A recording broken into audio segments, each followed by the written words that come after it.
Hello, everybody. This is Mickey Lynn Larson-Olson, aka Q Patriot, January 6th, inmate 376303. And I am just sitting down for my one meal of the day. I haven't done this in a bit because for whatever reason, I haven't had much of an appetite, and I'm hearing that might be just because the heat. Because I don't have heat or air conditioning in my home. I just have some fans, so I'm hearing that it might be the heat. Now I just don't have much of an appetite right now, so I just kind of been snacking a little bit. And my awesome Chief Dawson, my dear friend, brought me and Roxy over a whole chicken the other night. It was absolutely delicious from Sam's Club. It was amazing. But tonight, I am not sure how much of this I'll eat, but it's sort of baked ziti. But it's three farm daughters, I think is what it is. Pasta. I haven't tried it yet. This is Three Farm Daughters, I believe, is the brand, and supposed to be good for me. So I do make like my flat noodles. I can make those with my freshly milled flour, but I haven't been successful at making like any other noodles with my freshly milled flour. So anyway, I went ahead. This is supposed to be a pretty healthy brand, and they didn't have ziti, so it's kind of a big ziti but with rotini noodles. I did make my own sauce from scratch, so I let that sit all day. Yeah. So, but kind of like a big ziti, but no ziti. Oh, that's really good though. The pasta's really good. Yeah. So, I made homemade bread today. This is called Amish white bread. I already had a piece. I don't care what they say. One of my favorite things growing to Grandma and Grandpa's house, my Grandpa Pete, my Grandma Alice, was them taking out the bread out of the oven, the homemade bread out of the oven. And I don't remember them ever being like, oh, we gotta wait till it cools down. I mean, they may have. I don't remember. I just remember it was always nice and warm, and get it right out of the oven. So I have, when I make bread, because I no longer buy any bread products at the store at all. This is the closest I've gotten to buying any, and that's only because I can't make them myself. But I am trying this new brand. It's very delicious. And 2 ingredients to look into it. Yeah. So I don't usually make big dishes like this because I can't eat it. I can't eat it all, but sometimes when I really just want something, I'm gonna make it. So I'm sending some home with Chris Dawson.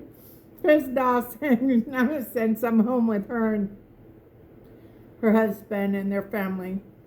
So but yeah. So I just like I said, made my homemade sauce from scratch.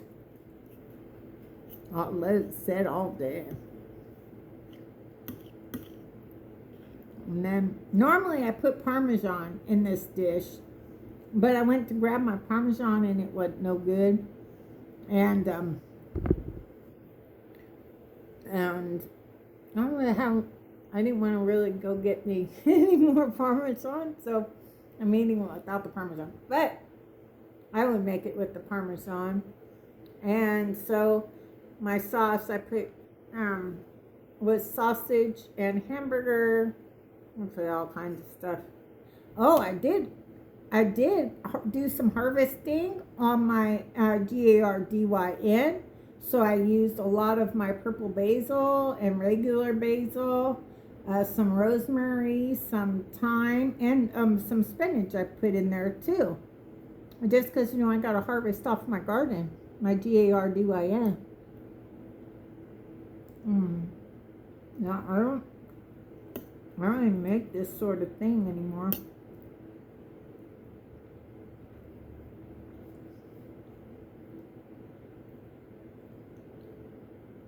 Just don't really have an appetite. I don't know what to say. I mean, it's really delicious. It's really yum-delicious, yum-yum, but I still don't have an appetite.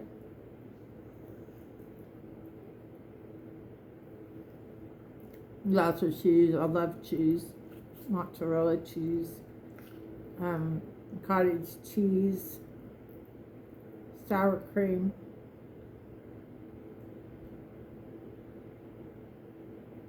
No. I'm telling you, my bread, see, that's the thing. When you eat freshly milled flour, it's real food. So it fills you up.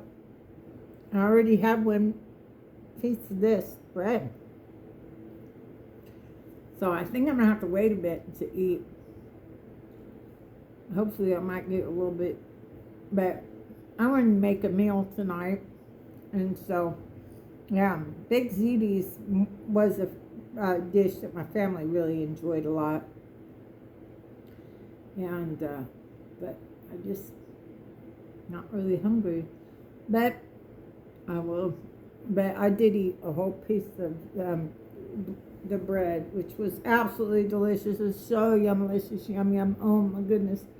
Really, really good. And this is really good too, but I'm just not hungry. Not hungry. So, oh, my good friend, my friend Amanda, she came and did my hair. She's living in Georgia with her family, and the whole family came, and she actually gave me highlights. You can't really see them today because my hair's still wet. Hair's all wet. Had it up today, so that was wonderful visiting with them. And Marcus, her son, went into the Navy. The day I went to go get my hair done, he was over getting ready to go in the Navy. So exciting stuff there. And that was wonderful. Made some cookies for them and some of the chocolate covered dates with the pecan inside. And then, but, okay. So, apparently, when I dated Greg Bergmann, apparently, I was married, which, unbeknownst to me, because I have divorce paperwork that proves I was divorced September 23rd, 2010. So he's on a podcast out there called Too Soon or some shit like that. It's like only 235 people watching it or whatever. But he's out there telling everybody that I was married when I dated him. And so just wonderful to find out on a podcast that your whole entire relationship was all just part of his little movie thing he had going on, that there was nothing real about it, and he's just all, yeah, I fucked her, big QAnon girl, goes out in a Wonder Woman costume, yeah, I fucked her, maybe I fucked her a few times, and wow, really, so, yeah, this guy that's like, oh, I love you so much. But then right? Like us girls know when it's bullshit, because when a guy can't ever find time for a girl, that it's bullshit. That he doesn't have any real feelings for you. If he can never find time for you, that he doesn't have no real feelings. And he's on this podcast, right? Called Too Soon or some shit. And he's on this podcast, totally bad-mouthing us Anons and us Dallas Protsmanians, and me in particular. And,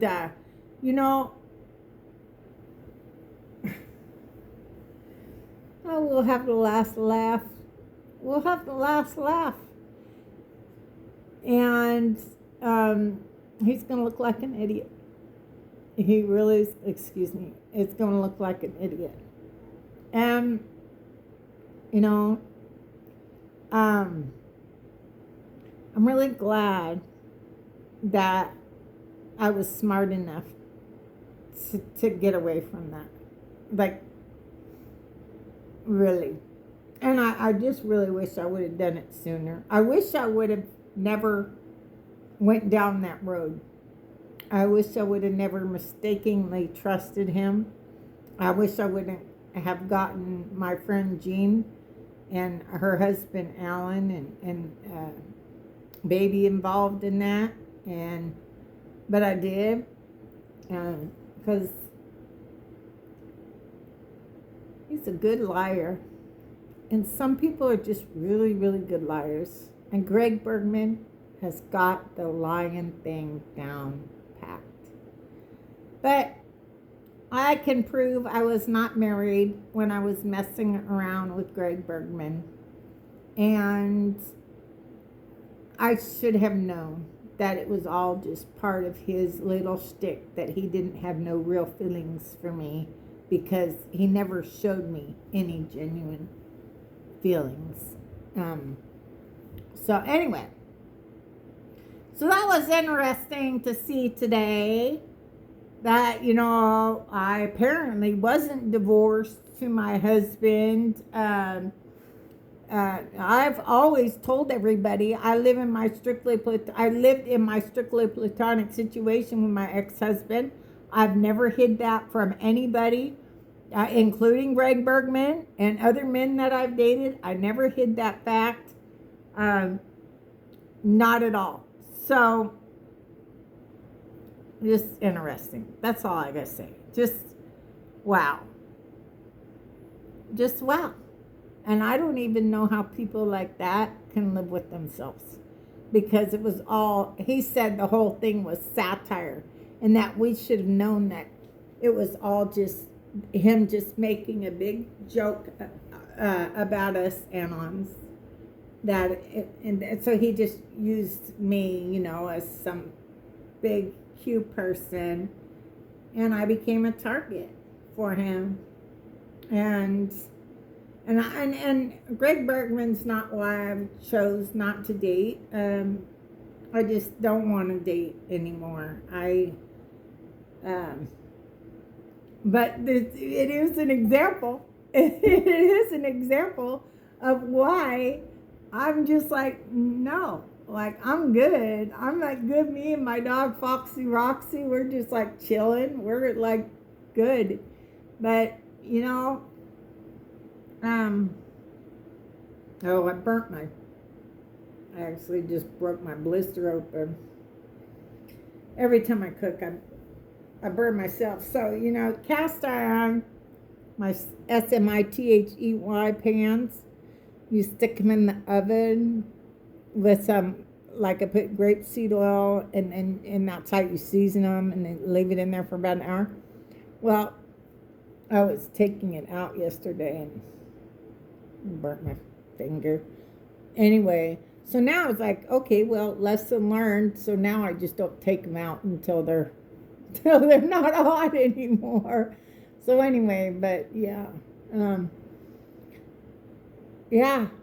I mean, yeah. So it's this YouTube Too Soon podcast, and he's just out there throwing my name around like I'm trash, like I'm, you know, like I'm some.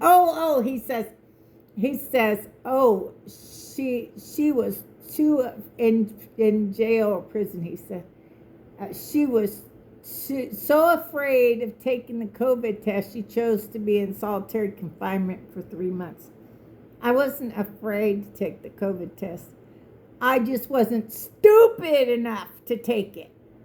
I wasn't stupid enough to take the COVID test, because I heard Dr. Carrie Mola say I didn't create the PCR test to diagnose anything. And he called Fauci out as a fraud. I knew that the Tanzanian president tested a goat and a fruit, and both of them came back negative. And when he refused to bring the vaccine into his country, they killed him. All right? I knew that nurses were suspicious about it, so they were sending him empty tests with no sample on it, and they were coming back positive. I know that there was people that were going to the hospitals to get tested but left because it was taking too long, and they were getting calls that they tested positive. I knew that people were coming up positive, and they were putting them on remdesivir and the ventilator and killing them. And one of my friends was killed that very way. So it's not about fear. It's just I'm not stupid, Greg Bergmann. I'm just not stupid like you.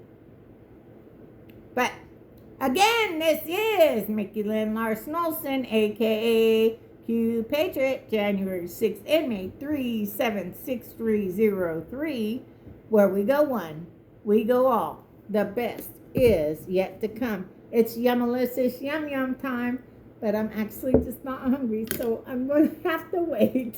So y'all have a great day. God bless.